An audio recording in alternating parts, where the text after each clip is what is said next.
সম্মানিত বন্ধুগণ, আল্লাহ তাআলার কাছে চাওয়ার দুটি মাধ্যম। কয়টি মাধ্যম? দুটি মাধ্যম। একটি হচ্ছে ধৈর্য, আর একটি হচ্ছে নামাজ। আজকাল যুগে অনেকের ধৈর্য নাই। কি আর বলবো বন্ধুগণ, ইমাম সাহেব যদি একটু নামাজের মধ্যে লম্বা কিরাত পাঠ করে, ওখানে বোঝা যাবে মুসলিমের ধৈর্য কেমন। অনেকে একটু লম্বা দোয়া করলে বোঝা যায় তার ধৈর্য কেমন। এজন্য আল্লাহর নবী বলেন, ধৈর্য হচ্ছে ইমানের অঙ্গ। ধৈর্য ধারণ করলে আল্লাহ রাব্বুল আলামিন কত একটা বড় একটা নিয়ামত আল্লাহ রাব্বুল আলামিন খুশির সংবাদ জানিয়ে দিয়েছেন। আল্লাহ তাআলা বলেন, ইন্নামা ওয়াসাবিরুনা আজরাহুম বিগাইরি হিসাব। আল্লাহু আকবার। আল্লাহ তাআলা বলেন, বান্দা বান্দী তুমি ধৈর্য ধারণ করো, আমি আল্লাহ রাব্বুল আলামিন তোমাকে অসংখ্য গণিত পরিমাণে সওয়াব দিয়ে দেব। সুবহানাল্লাহ। বন্ধু, ধৈর্য ধারণ করতে হবে। একদম মুমিনকে আল্লাহ রাব্বুল আলামিন কয়েকটি দিক দিয়ে ধৈর্য পরীক্ষা করবেন।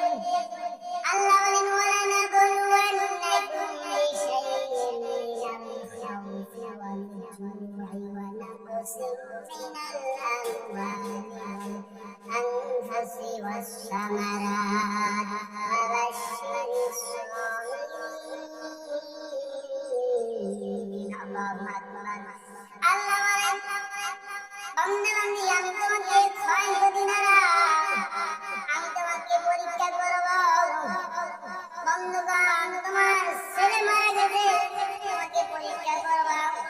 বন্ধুগণ, তোমার ধন সম্পদ দিয়ে, টাকা পয়সা দিয়ে, অর্থ করে দিয়ে, জানমাল দিয়ে আমি আল্লাহ রাব্বুল আলামিন পরীক্ষা করব। এই পরীক্ষায় তোমাকে উত্তীর্ণ হতে হবে। এজন্য আমাদেরকে ধৈর্য ধারণ করতে হবে। ধৈর্যের মাধ্যমে আল্লাহর কাছে চাইতে হবে। এবং দ্বিতীয় নম্বর বন্ধুগণ, কালকে মুখের ময়দানে বন্ধুগণ সর্বপ্রথম নামাজের হিসাব নেওয়া হবে। যার নামাজ ঠিক হবে তার ঈমান আমল ঠিক হবে, যার নামাজ ঠিক হবে না তার ঈমান আমল আল্লাহর দরবারে গ্রহণযোগ্য হবে না। এজন্য বন্ধুগণ নামাজ পড়তে হবে। আল্লাহ রাব্বুল আলামিন বলেন, ফাইনামা তুওয়াল্লু ফাসাম্মা ওয়াজহুল্লাহ। বান্দা যেদিকেই তাকাও সেদিকেই আমি আল্লাহর দিক পাইয়া যাইবে। সুবহানাল্লাহ। ওয়া মাকারু ওয়া মাকারাল্লাহ ওয়াল্লাহু খায়রুল মাকিরিন। আল্লাহু আকবার। একজন মুমিন পরিচয় দাঁড়িয়ে দিতে হবে। আগে বান্দা তোমাকে নামাজ আদায় করতে হবে। বান্দা তুমি আমার সিজদায় লুটিয়ে পড়ো, আমি আল্লাহর নিকটবর্তী হয়ে যাও। সুবহানাল্লাহ। এজন্য আল্লাহ বলেন, বান্দা তুমি ধৈর্য ধারণ করো, বিপদে আপদে বাধা মুসিবতে ধৈর্য ধারণ করো। ইন্নাল্লাহা মা'আস সাবিরিন। আমি আল্লাহ রাব্বুল আলামিন ধৈর্যশীল ব্যক্তিদের সঙ্গেই আছি। সুবহানাল্লাহ।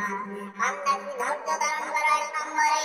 বান্দা দুই নম্বরে আমি আল্লাহ রাব্বুল আলামিনের ফরজ হুকুম পাঁচ ওয়াক্ত নামাজ পড়া।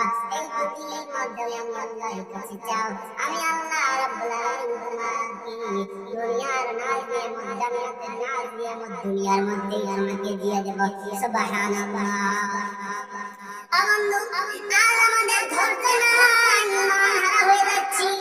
এজন্য ধৈর্য ছিল হযরত ইব্রাহিম আলাইহিস সালাম কেমন ধৈর্যের পরীক্ষা দিলেন বন্ধুগণ। আল্লাহর নবী আইয়ুব আলাইহিস সালাম কেমন ধৈর্যের পরিচয় দিলেন। ইসমাঈল আলাইহিস সালাম কেমন ধৈর্যের পরিচয় দিলেন। ও বন্ধু, আজ আমাদের ধৈর্য নাই, মনহারা হয়ে যাচ্ছি। এজন্য আমাদেরকে ধৈর্য যদি আমাদের ঠিক থাকে আল্লাহ রাব্বুল আলামিন আমাদেরকে অবশ্যই জান্নাত দান করে দেবেন সুবহানাল্লাহ। এবং যারা আমার এই ভিডিওটি ভালো লাগলে আপনারা অবশ্যই লাইক কমেন্ট সাবস্ক্রাইব করবেন এবং পাশে থাকা নোটিফিকেশন বেল আইকনটি বাজিয়ে দিবেন। আল্লাহ তাআলা আমাদের সকলকে কবুল আর মঞ্জুর করে নাও আমিন।